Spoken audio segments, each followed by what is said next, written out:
السلام علیکم ورحمۃ اللہ وبرکاتہ۔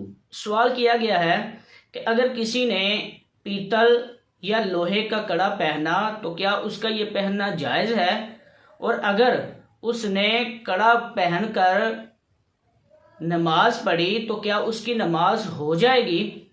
جواب ارشاد فرما دیں۔ تو جواباً عرض ہے کہ اگر کسی مرد نے لوہے یا پیتل کا کڑا پہن کر نماز پڑھی تو اس کی نماز مکروہ تحریمی واجب الاعادہ ہوگی، اور اس کے لیے یہ پیتل اور لوہے کا کڑا پہننا یہ جائز نہیں ہے۔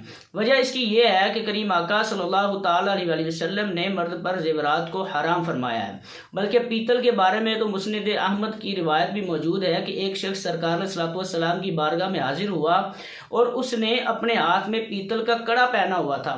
کریم آقا صلی اللہ تعالیٰ علیہ وسلم نے ارشاد فرمایا یہ کیا ہے؟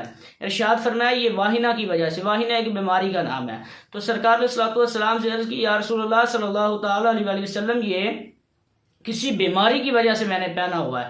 کریم آقا صلی اللہ تعالیٰ علیہ وسلم نے ارشاد فرمایا یہ تیری بیماری کم نہیں بلکہ اس میں اضافہ ہی کرے گا، اور اگر تو اسی حالت پر مرا تو فلاح پانے والا نہ ہوگا۔ تو اس لیے کسی بھی قسم کا کڑا پہننا یہ جائز نہیں ہے۔ واللہ اعلم ورسولہ اعلم عز وجل، وصلی اللہ